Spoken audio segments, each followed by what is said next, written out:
Hey everyone, how's it going? I'm Greg the Gum Guy, and I'm here in York in a hotel away for the weekend, and I just thought I'd do a quick video on electronic toothbrushing.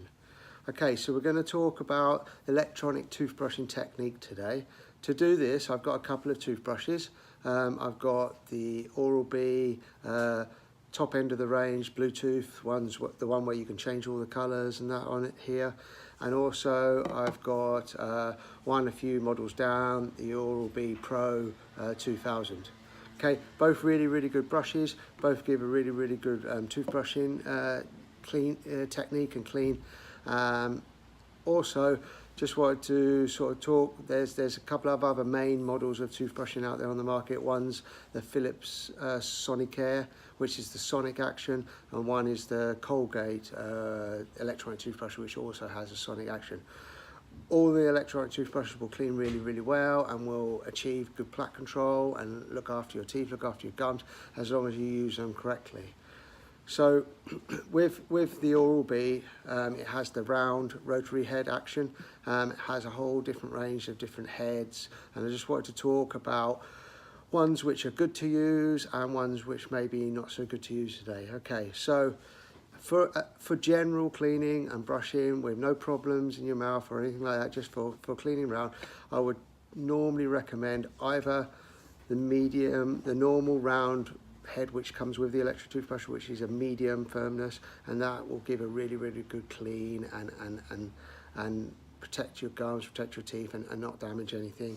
Also, more recently they brought out the cross action head, which is very similar, medium firmness. The bristles are all just at little angles, and that's a little bit of an improvement on the round rotary head, and that also gives a really good clean. So I would normally recommend either of those.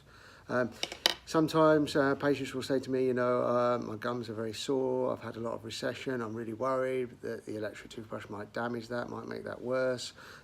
So there is another head out there. There's a similar take on the round head, but it's a sensitive one. So the bristles are a little bit softer, it's a little bit kinder, and you can brush around your gums and with a little bit more confidence, and it won't have any risk of damaging them. Now, some people also use the electric toothbrush and they say, oh, I'm cleaning with the electric toothbrush, but I feel my manual cleans more effectively, and so I've gone back to manual brushing, which is fine, okay, but then when I look at them and I clean them, there's still lots of plaque and everything, and they're not cleaning with a manual effectively either. And then when I talk to them, they sort of say, I ask them how they're using the electric toothbrush, and they say, they're using it and they're scrubbing backwards and forwards and left right, just exactly the same action as what they're using their manual, really. Well, this is where the problem lies, because electric toothbrushing is a slightly different technique, and if you try to use it like a manual with a round head on, it will be less effective. So Oral-B brought out this, which is a traditional shape sort of toothbrush head, which is designed to go onto the electric toothbrush like so, and you can use that and clean with it turned on like this, clean going round and clean like a manual toothbrush, and that will then still be more effective than manual toothbrushing. So if you really can't get the hang of brushing around, keeping the brush still and moving it around tooth to tooth, then you can go for this type of head if you want to use electric toothbrushing still. Okay. So there's a couple of heads that you should be aware of. There is one head which is like a polishing head, which has a few bristles around the outside. I haven't got an example of here today. It has like a little rubber cup in the middle. If you have this head, you'll know what I'm talking about. It's not so good really for routine cleaning. It's the rubber bit in the middle doesn't really do much cleaning action, and that's a lot of space lost where bristles could be. So I would say as a normal routine cleaning head, that's not quite so good. They also have like a flossing head, which is a round head with an extra bit on the top. Now this is okay, but it's starting to make the head a little bit bigger, and it doesn't just, it's bigger, it doesn't surround the tooth well. I think it's not so good for routine cleaning, but if you've got that head and you clean well with that head, then fine.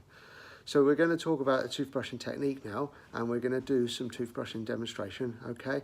And for this, I'm just going to use regular fluoride toothpaste. I'm going to use the Oral-B one today. I'm talking about the Oral-B toothbrushes, so I'll just use a sample of their toothpaste. We will review this toothpaste in another video, but we're just going to use this to do the toothbrushing technique today. Okay, so we'll move over to the sink and the mirror, and we'll do some toothbrushing technique. Okay, thank you.